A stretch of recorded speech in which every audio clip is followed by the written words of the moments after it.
룻기 3장 14절에서 18절. 룻이 새벽까지 그의 발치에 누웠다가 사람이 서로 알아보기 어려울 때에 일어났으니 보아스가 말하기를 여인이 타작마당에 들어온 것을 사람이 알지 못하여야 할 것이라 하였음이라. 보아스가 이르되 내 겉옷을 가져다가 그것을 펴서 잡으라 하매 그것을 펴서 잡으니 보리를 6번 되어 룻에게 지워주고 성읍으로 들어가니라. 룻이 시어머니에게 가니 그가 이르되 내 딸아 어떻게 되었느냐 하니 룻이 그 사람이 자기에게 행한 것을 다 알리고 이르되 그가 내게 이 보리를 6번 되어주며 이르기를 빈손으로 내 시어머니에게 가지 말라 하더이다 하니라. 이에 시어머니가 이르되 내 딸아 이 사건이 어떻게 될지 알기까지 앉아 있으라.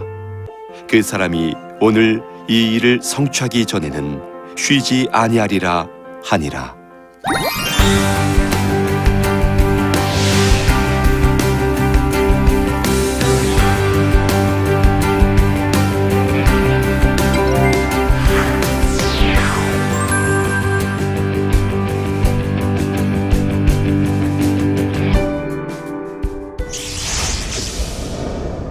안녕하십니까?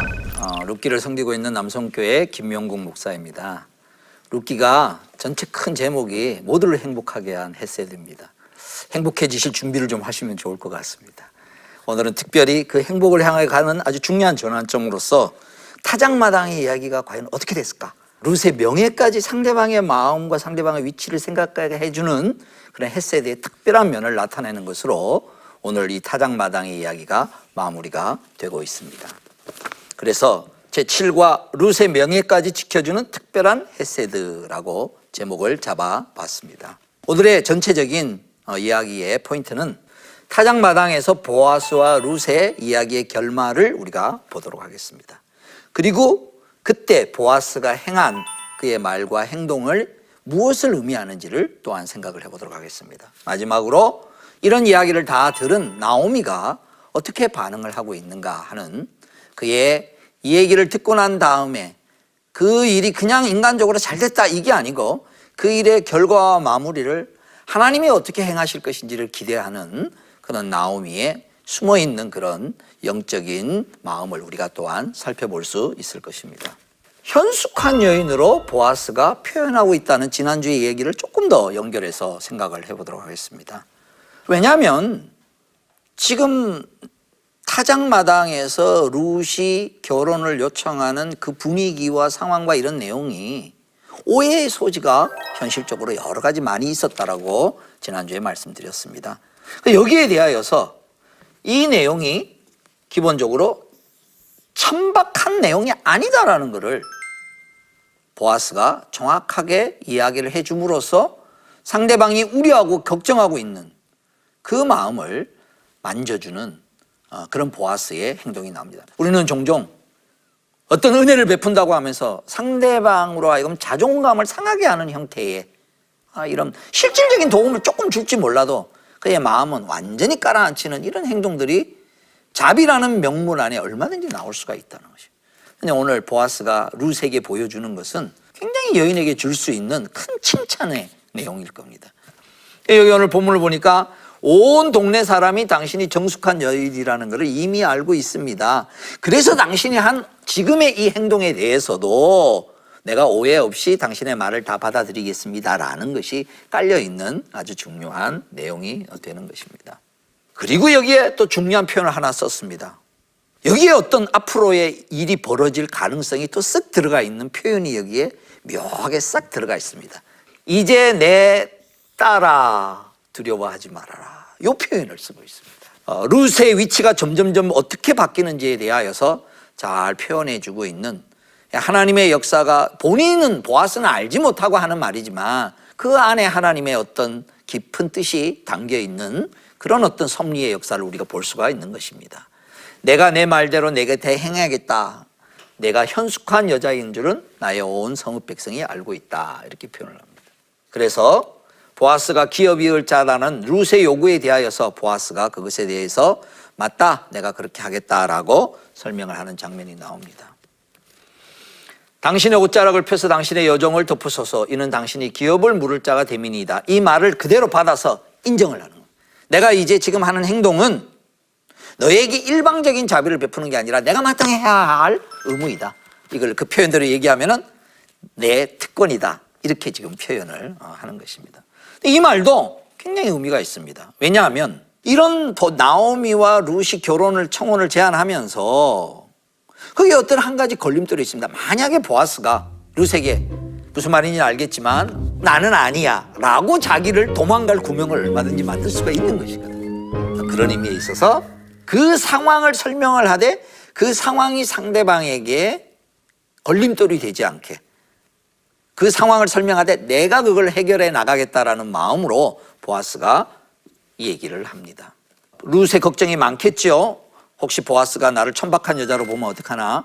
그다음 두 번째, 기업 물을 자가 보아스보다 더 가까운 사람이 있는데 보아스가 거절하면 어떡하나. 뭐 이런 여러 가지 걱정이 있는데 그 걱정하는 마음을 먼저 만져주는, 걱정하지 않도록 안심시켜주는 말, 행동을 하기 이전에 내가 분명한 태도를 취함으로써 앞으로 이 사람이 어떤 한 행동에 대하여서 때로는 잘못된다 할지라도 이 사람으로서는 최선을 다했다는 마음에 신뢰를 주는 것이 이게 헤세드의 중요한 성격이 또 하나가 되는 거예요. 혹시 저와 여러분도 오늘날 우리가 삶을 살아가면서 그런 상황이 있을 때 대부분 사람들은 결과에 책임지기가 또 사실은 좀 부담스럽고 또 결과가 어떻게 될지도 모르는데 내가 미리 이런 말을 하는 거는 또 그러지 않느냐라는 마음으로 상대방을 위한다는 한편으로는 마음이지만 내가 도망갈 구멍을 만들어내기 위해서 정확하게 그런 표현을 하기가 좀 어려울 때가 있습니다. 근데 헤세드를 베풀려면, 은혜를 베풀려면 핵심이 뭐냐? 결과와 상관없이 내 마음을 표현하는 것입니다. 상대방의 진심이 느껴질 때 때로는 그 결과가 원하는 대로 안 됐을지라도 오히려 그렇게 말을 해주는 그 사람을 통해 격려와 힘을 얻는, 오히려 그 결과를 얻기보다 그를 통하여 인정함을 받고 그를 통하여 나를 위해 주는 사람이 있구나라는 그 마음이 어쩌면 더 필요할지 모릅니다. 현실적인 것보다. 그래서 결과는 안 됐어도 앞으로 계속해서 나에게 격려와 힘을 줄 수 있는 사람으로 여겨진다면 이것이 헤세드의 아주 중요한 성격이 되고 헤세드를 베푸는 방법인데, 바로 보아스가 지금 롯의 걱정을 잠재우는 그런 보아스의 위로의 말을 행하는 것입니다. 여기 나옵니다. 두려워하지 말아라. 그 지금 마음 가운데 가지고 있는 이런 마음을 두려워하지 말아라. 오늘 저와 여러분의 입에서 이런 말이 많이 나왔으면 좋겠습니다. 주변에 걱정하는 사람들, 주변에 의논하는 친구들, 그에게 두려워하지 말아라. 하나님이 함께 하실 거고 나도 할 수 있는 한 최대한 너의 편이 되어주겠다라는 이 표현. 인생에 살아가면서 얼마든지 두려워할 수 있는 상황에서 두려워하지 말아라는 게 우리 입술에서 이번 룻기를 통해서 배우면서 헤세드를 베푸는 방법으로 저와 여러분이 하나 신무기를 하나 장착했으면 좋겠습니다. 더 나아가서 자신의 의지를 표현합니다. 이 일을 수동적으로 하는 게 아니라 적극적으로 자기가 문제를 주도적으로 행하겠다라고 보아스가 약속을 하는 장면이 나옵니다. 이 밤에 여기서 머물라 아침에, 내일 아침에 당장 하겠다는 거예요. 그저 밀어놓고 적당한 때 하겠다는 게 아니라 자기의 강력한 의지를 표현하는 것이죠. 그리고 내가 기업 물을 자의 책임을 내가 이행하리라. 그리고 이제 더 나아가서 보아스가 여인을 배려하는 구체적인 모습이 몇 가지로 나타나는 장면을 우리가 보게 됩니다. 주변 사람들이 방금 말한 그런 오해를 받지 아니하도록 배려하는 그런 장면이 나옵니다. 새벽까지 누워 있었다가 새벽녘에 일어나서 이제 집으로 가라라고 얘기합니다. 왜냐하면 타작마당에 들어온 것을 사람들이 알지 못하여 하도록 그렇게 했다. 이게 지금 깔려있는 배경이죠. 사람들이 아는 것이 좋지 못하니까 이렇게 표현을 했겠지, 그죠? 요거까지 염려해 주면서 보아스가 얘기를 합니다. 이런 남자 만나면 정말 좋겠죠. 그런 남자가 되어주기를 먼저 바랍니다.